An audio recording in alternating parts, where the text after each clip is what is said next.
nice night. We're in space, there is no night, you muppet. You know, I've been thinking about the future recently.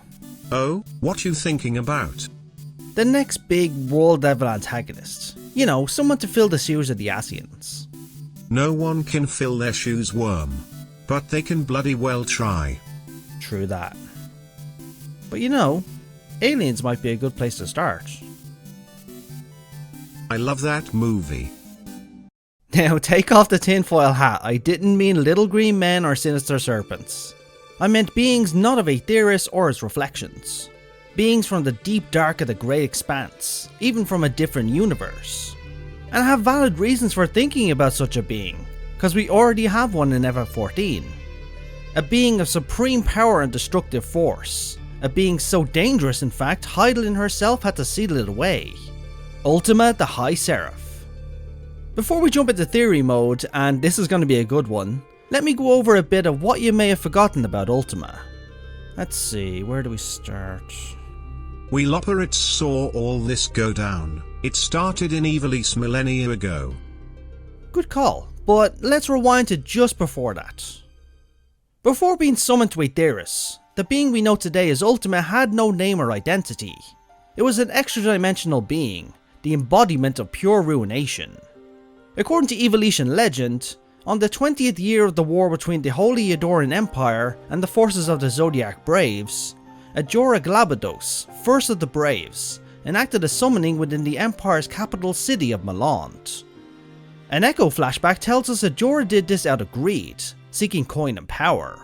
And for someone who was dubbed a Warrior of Light, this is just about as far as someone with that title can fall. We also don't know his intentions. Did he mean to summon this being or something else? Either way, this 2 decades long war ended in a single night, when the being went on to destroy Malond and Ajora along with it. What happened next isn't clear, but we do know the end result was Hydaelyn herself stepped in to seal the being away, for it represented a calamitous threat to Aetheris. How this was done is what remains of Malond were moved into a sealed dimension, with Ultima being imprisoned at its deepest level.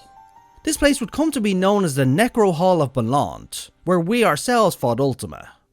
This is the only event on record of Hydaelyn herself stepping in to deal with a threat, as she usually leaves it to her chosen champions or entities like the 12. If Ajora was a chosen of Hydaelyn, this could explain why she did. In the centuries that followed, religions would spring up about this being, and this is where something interesting happened. Out of fear of this being, mortal kind began to worship her. Somehow, the being fed upon this worship, similar to how a primal feeds off the worship of its followers and thralls. As these fearful prayers filled the being's empty pit of a soul, it brimmed over with a force that was completely foreign to it. It developed sentience and a sense of self.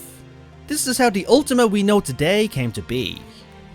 Given how faith and worship affect beings like the 12, altering their physical forms, I have a feeling Ultima took on a more celestial and goddess appearance as a result. I think it used to look like Ultima's lower half, a scary monster. Agreed. Centuries would pass, and Ultima remained sealed away in slumber. She woke up before or during the War of the Lions in Ivalice.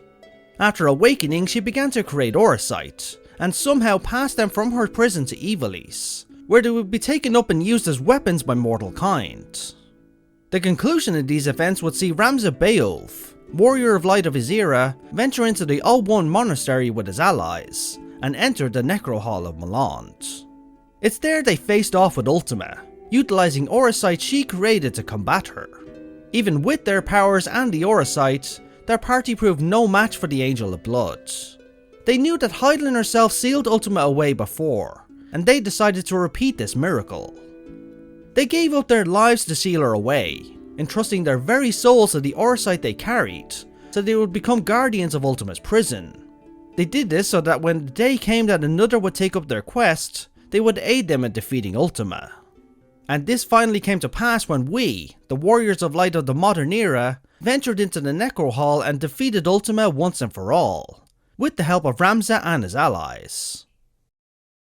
As we know, the subject of Ultima resurfaced in Endwalker, with the return of the Heart of Sabik. This was Orosite which fell from the heavens on ancient Aetheris, thousands of years before Ultima was originally summoned. The current held theory in the community is the heart of Sabik originated with Ultima. A perfectly plausible theory, mind you, given she's the only being we've encountered that can create Auracite. But I have a different theory to share that ties into my future Antagonist theory. The heart of Sabik being linked to Ultima is based upon two theories: the use of the spell Ultima, and that the extra-dimensional being is the only one of its kind. Think about that being for a moment. Who's to say it was the only one? There could be dozens, hundreds even. Perhaps this being was a piece of a bigger whole, ripped away and summoned to Aetheris. This could go on to explain why it was devoid of a sense of self. Okay, stop. Get out of the rabbit hole right now. What are you suggesting? Let's go back to the heart of Sabik. It falls to unsundered Aetheris. Athena finds it and studies it, finally calling it the heart of Sabik. Even as it affects her, she learns a lot from it. Locked within are the secrets of the destructive magic spell Ultima. Now compare the heart of Sabik to Auracite created by Ultima. They are similar in design, but the heart of Sabik is much darker in colour. This could be explained away by modifications Athena made in her study of the Auracite. Or it could be proof that the stones were created by two separate entities. Let's go back to the being Ultima. How did it end up being called Ultima? It was called thus due to the magic it invoked, which we know has to be chanted. That could easily be explained if the heart originated with the being Ultima. But I don't think so. I think the spell Ultima is inherent to the extra-dimensional beings. Think about that word for a second, extra-dimensional. If you look up the meaning of this word, it's originating outside the known physical reality of the universe. Does this mean the being Ultima originates from outside the dimensional universe which Aetheris resides? Don't forget, the source and reflections are dimensionally separate. If you think about it like that, a Void's End could also be classified as an extra-dimensional being.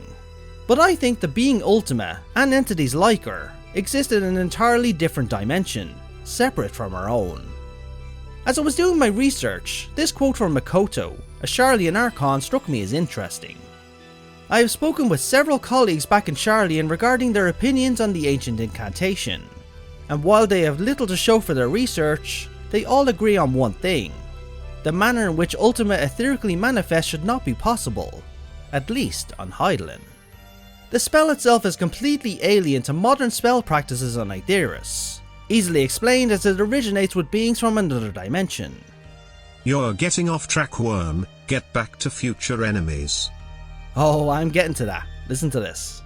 I started to think about Ajora. While I was thinking about why he summoned Ultima, the question of how he summoned her came to mind. It's then I started looking at the Auracite.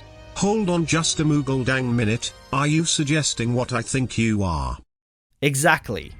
What if Ajora utilised a fragment of Auracite as a catalyst to summon the being Ultima? We have learned from the likes of Void Sense summoning that the practice requires a lot of etheric energy. The bigger the power source, the stronger the summoning you can perform. To summon a being like Ultima would require one heck of a power source, and a fully fueled Auracite could do just that. Maybe a piece of Auracite created by the being Ultima fell from the heavens to Ivalice long ago, and this is what Ajora used to summon her. Okay, that explains Ultima being summoned, but I don't see what this has to do with the future. Wait. Oh no. Precisely, the heart of Sabik. What if someone with the intent to summon again used the heart of Sabik as a focus, and ended up summoning another entity like Ultima? The stone is currently in the possession of Claudine, and if history is to be any guide, things are not going to end well for him. Him or someone like him could end up summoning another entity of ruination to Aetheris, or perhaps something even stronger. And the worst part is, we have no Hydaelyn to help us this time. This could certainly be the setting for an expansion, with a being like this being vast and all-powerful, with no ego or even name, just a pure force of destruction washing over the star. Oh my ears and paws, that's one heck of a theory. I want to know what everyone thinks about this. Could this be where the heart of Sabik returns to the story? We know it's a disaster waiting to happen. A ticking time bomb. I know, right? Why did we let Claudine walk away with it? But anyway, let's have a discussion about this theory, and I'd love to hear your own. What big expansion spanning bad guys do you see in the future? I see reflections, and lots of them. You're a reflection. And you smell of elderberries.